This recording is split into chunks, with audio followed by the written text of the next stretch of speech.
अवधेश जी, आखिरी बार ये कब हुआ था कि कोई सरकार का बजट आए और वहां विपक्ष कहे कि बढ़िया बजट है, बहुत बढ़िया बजट बनाया है सरकार ने? देखिए, ऐसा है कि ये ऐसा बजट है, इसका उत्तर आपको भी पता है, हमको भी पता है, लेकिन इस समय जो हम लोगों ने नहीं, मेरा मतलब ये नहीं है, मेरा मतलब ये नहीं है कि बजट कैसा है। मेरा सिर्फ ये सवाल ये है कि जो भी बजट आता है, सरकार जो भी हो, विपक्ष जो भी हो, वो सवाल ही उठाता है। इस बार की जो आलोचना है उसका एक विशेष पहलू है कि जितने लोग हमारे यहाँ बैठे हैं, वो 48 लाख से ऊपर, 48 लाख करोड़ से बड़ा का बजट है, उसमें किसी पॉइंट्स पर बात नहीं हो रही कि इस पर है। सुनिए, अरे भाई, पूरी आप बीच में बहुत बोलते हैं। आप एमएसपी उठा रहे हैं, आप दाल की बात कर रहे हैं ना मुझसे। अरे सुनिए भाई, आप एमएसपी उठा रहे हैं, दालों का फाइनेंस नहीं, एक एमएसपी आइए दाल पर डिबेट करते हैं। नहीं, सुनिए, दाल पर भी कर लीजिए, लेकिन पॉइंट बोलिए, दाल पर भी कर लेंगे। भारत सरकार ने इस बार दाल के लिए, दलहन के क्षेत्र में जो आत्मनिर्भरता के लिए जो सब घोषित किया है, सब्जी के क्षेत्र में जो घोषित किया है कि क्लस्टर बनाएंगे, भंडारण विपणन को बढ़ावा देंगे,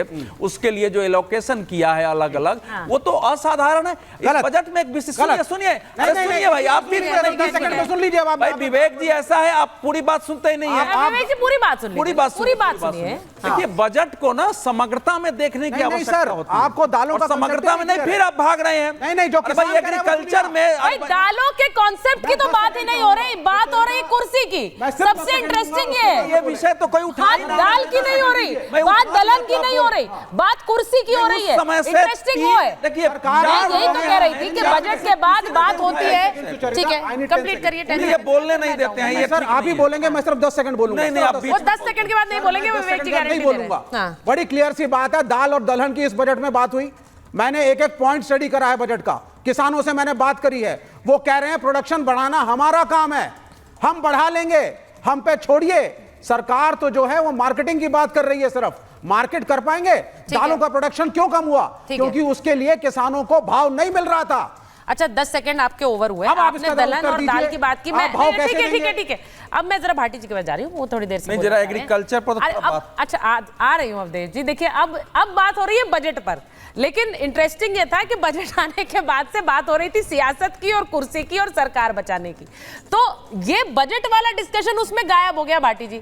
मैंने इसीलिए कहा कि अखिलेश जी ने वो लाइन दी, बाकी सबने वो पकड़ ली। उसके बाद ये बताया जा रहा है ये कॉपी पेस्ट है, ये हमारा बजट है, ये कुर्सी बचाने वाला बजट है। उसके पॉइंट्स पे कोई डिस्कशन नहीं हो रहा है, लेकिन ये जरूर हो रहा है कि कुर्सी बच गई। अखिलेश जी की बात तो सबने इसलिए दोहराई कि सच घटे या बढ़े, सच न रहे, झूठ की कोई इंतहा ही नहीं। तो अखिलेश जी ने सच बोला, तो सच तो हर परिस्थिति में एक ही रहता है। सूरज तो गर्मी देता है, सूरज ठंड तो देता नहीं है। वो चाहे किसी देश में किसी आदमी से पूछ लो, सब एक ही बात कहेंगे, सूरज की धूप जो गर्म होती है। तो लेकिन अभी गुरु प्रकाश जी जो कह रहे थे, भारतीय जनता पार्टी की खास पहचान बन चुकी है, गुमराह करने वाले तथ्य रखना, उल्टे सीधे आंकड़े पेश करना। अच्छा, क्या गुमराह किया? बातों को मोड़ देना। उन्होंने कहा 4 लाख करोड़ केंद्र सरकार ने उत्तर प्रदेश को दिया, उत्तर प्रदेश को 1 रुपया नहीं दिया। उत्तर प्रदेश को जो टैक्स में प्रदेशों का हिस्सा होता है वही तो मिला है। आर्थिक पैकेज में क्या मिला? आर्थिक पैकेज 1 रुपए का भी दिया है मोदी जी ने। बात उसकी हो रही है, जो हमारा हिस्सा है, जो हमारा। आप पर आरोप लगा रहे हैं, आप पे आरोप लगा रहे हैं, गलत आंकड़ा दे रहे हैं। एक मिनट गुरु प्रकाश जी, वो बता दें, मेरी बात पूरी हो जाए। दूसरी बात जो हम कह रहे हैं, इस बजट में कोई विजन सरकार का ये दिखाई नहीं देता। क्या गरीबी दूर हो जाएगी? गरीबों की संख्या कितनी बढ़ी है 10 साल में, ये बता दें। देश के ऊपर कर्जा कितना बढ़ा 10 साल में, ये बता दें। अच्छा भाटी जी, इंटरेस्टिंगली आप रोजगार की बात नहीं कर रहे। उन्होंने कहा 5 साल में 4 करोड़ 10 लाख नौकरियों की बात उन्होंने कही है। तो वो अच्छा कदम है, बुरा कदम है, या फिर आपको लग रहा है वो कदम ही नहीं है, वो सिर्फ ऐलान है? आगे आने वाले समय में ये घोषणा तो मोदी जी ने पहले ये भी की थी कि किसानों की आमदनी दुगनी कर दूंगा।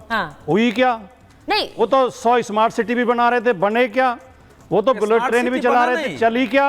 अरे स्मार्ट सिटी तो बना है। स्मार्ट सिटी के हमें घुमा के लाओ, कहां बना है? आपके मेरठ में स्मार्ट सिटी नहीं है? कैसे बात कर रहे हो? उत्तर प्रदेश का लिस्ट तो नए स्मार्ट सिटी। अरे भाई, नहीं, अरे सिटी में जो लिफाफ होती है, ये आपने लिस्ट नहीं देखा होगा। अरे कुछ नहीं, एक बार मैं आपको फर्जी बात है, ऐसा है, स्मार्ट सिटी 100 की जो घोषणा थी, स्मार्ट सिटी इस देश में लगभग पूरी हो चुकी है। इस पर तो आप बन गए बिल्कुल स्मार्ट सिटी आप नाम देखिए ना, हर साल उसके पुरस्कार होते हैं। और हमें पता तक नहीं चला। ये फैक्ट है, आपको इसलिए पता नहीं है कि आप इसी को हास्य में उड़ाते हैं। या तो स्मार्ट सिटी का आपको पता नहीं था कि स्मार्ट सिटी का अर्थ क्या है। स्मार्ट सिटी पर भारत ने जो है अपने लक्ष्य को अचीव कर लिया हुआ है, और पहले अचीव कर लिया कोरोना काल के पहले। यही तो समस्या है इस बार के बजट का। सुनिए 10 सेकंड केवल। इसमें तो भाई सवाल असलियत आप लोग 10-10 सेकंड लेते हो, मैं 10 सेकंड नहीं। और गुरु प्रकाश जी जवाब भी देना है उन्हें। 10 सेकंड सबसे ज्यादा समय आप बोले हैं। कहां बोला? आप बैठ के इस शानदार स्टूडियो में डिबेट कर रहे हैं। हाँ। इसके बराबर में एक गांव लगा हुआ है झट्टा बदौली। हाँ। अभी मेरे साथ चलिए, गांव में कीचड़ भरा हुआ घूमे हुए हूँ, कीचड़ भरा भाई हुआ है। चुनाव में घूम ये के आया नोएडा हूँ। स्मार्ट आप ही सिटी के है। भाई लोग झट्टा नोएडा स्मार्ट मैं सिटी देख के आया हूँ, देख के आया हूँ, फर्जी स्मार्ट सिटी की बात देख के आया हूँ। फिर ये दूसरी चीज हो गई गांव में। नहीं, ये दोनों दो चीज हो गई। नहीं, बारात घर नहीं, खेल का मैदान नहीं, अब बिजली आप नहीं तो आती। ऐसे करें जैसे 8-8 गांधी घंटे का पार्टी के बिजली कट शासन है। काल में यूपी स्वर्ग हो गया 8 था, घंटे का और जोगी कट ने है आके उसको पावर का। बर्बाद कर दिया है। शासन काल नहीं, भाटी जी वो कह रहे हैं शासन काल समाजवादी पार्टी का खत्म हुआ, सब खत्म हो गया। देखिए- अब गुरु प्रकाश जी से जवाब ले लो। गुरु प्रकाश जी को चैलेंज किया था, उन्होंने कहा वो झूठे आंकड़े दे रहे हैं। गुरु प्रकाश जी जवाब दीजिए। फर्जी आंकड़े। नहीं, सुचारिता, चलिए कम से कम इन्होंने इस बात को स्वीकार किया कि केंद्रीय बजट का आवंटन ही सही, लेकिन 3,80,000 करोड़ मिल रहा है, 0 रुपये नहीं मिल रहा है। आप तो कह रहे थे कुछ नहीं मिल रहा है, 0 मिल रहा है। कम से कम मैं आपका आभार प्रकट करता हूं अर्ज कुमार भट्टी जी कि आपने स्वीकार किया कि 3,80,000 करोड़ प्राप्त हो रहा है। नंबर 1, हमारे विवेक भैया हैं, विवेक भैया कह रहे थे दाल पे डिबेट करते हैं। 10 सेकंड मैं भी मांगता हूं विवेक भैया आपसे। तूर दाल पे एमएसपी कितनी थी 2014-15 में, आप बताइए जरा।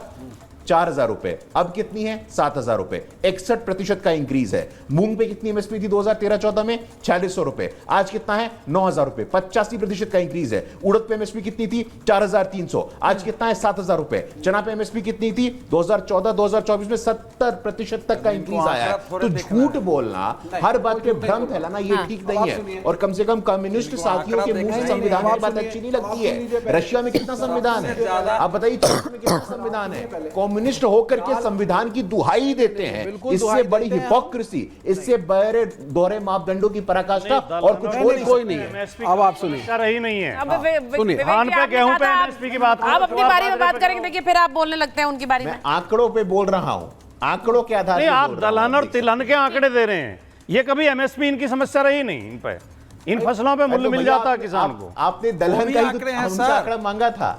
लेकिन अब ये जो मैं एक चीज पूछूंगी प्रेम कुमार जी, ये जो बार बार बात पहले मैं होती इनको है, काउंटर कर दूं एक बार? नहीं, आप काउंटर करिएगा, लेकिन मैं एक बार अनुप्रिया जी और प्रियंका जी के पास भी जाऊंगी। प्रेम कुमार जी, आपने जो बात बोली, अब ये जो बार बार ये कहा जा रहा है कि कांग्रेस के घोषणा पत्र का हिस्सा है, ये कांग्रेस से ले लिया। उन्होंने कह भी दिया अगर कोई अच्छी चीज है, अगर ले भी ली तो अच्छी बात है। तो इसके आगे भी बढ़ेगी कांग्रेस पार्टी, या फिर सिर्फ इसी बात पर ढिंडोरा पीटती रहेगी कि ये हमारा था और हमसे ले लिया, ये हमारा कॉपी कट एंड पेस्ट ले लिया? इस बजट पे विवेचना भी करेगी? है सुचारिता जी, राहुल गांधी ने एक ट्वीट किया है, आज बजट का दिन है, उसके बाद पूरा इंडिया गठबंधन अपना क्या भी पॉलिटिकल डिस्कोर्स है वो तय करेंगे इस विषय पर। अच्छा। तो इसमें कांग्रेस या ये बहुत बड़ा वैसा चीज नहीं है जिसका कि हम जवाब दे सके। लेकिन आप ये समझिए, मैं एक बात पर ध्यान दिलाना चाहता हूँ जो चर्चा नहीं हुई है, वो है देश का रक्षा बजट। देश का रक्षा बजट जो पहले 6.5 लाख करोड़ हुआ करता था, 6.25, वो 4.21 पर आ गया। लगभग 30% से ज़्यादा का रक्षा बजट घटा है, और ये देश के इतिहास में पहले कभी नहीं हुआ है रक्षा बजट पे इतनी बड़ी कटौती। और तब जबकि हमारी सरहद सुरक्षित नहीं है, देश की सुरक्षा की कीमत पर इतना बड़ा जो रक्षा बजट कम हुआ है, और ये जो चीज़ें हो रही हैं ये डिबेट का हिस्सा होना चाहिए। क्या हमारे चीन से खतरे खत्म हो गए? क्या पाकिस्तान का बॉर्डर विवाद सुलझ गया? जो भी हमारा आतंकवाद की समस्या है वो सुलझ गया? और जो नेपाल और दूसरे तमाम सरहद हमारी आज असुरक्षित है, अरुणाचल प्रदेश से लेके लद्दाख ले सब जगह तक। इसके बावजूद हम रक्षा बजट कम कर रहे हैं, 30% से ज़्यादा कम कर रहे हैं। हम अग्निवीर जैसी योजना ला रहे हैं, सेना को लगातार कमजोर करने का काम किया जा रहा है, सेना को कमजोर करके आप ये रक्षा बोल बजट देते को हैं, कम करके वो बोल रहे सरहद हमारी सुरक्षित नहीं है, ये कैसा सरहद बजट सुरक्षित नहीं है, रक्षा बजट घट रहा है, यानी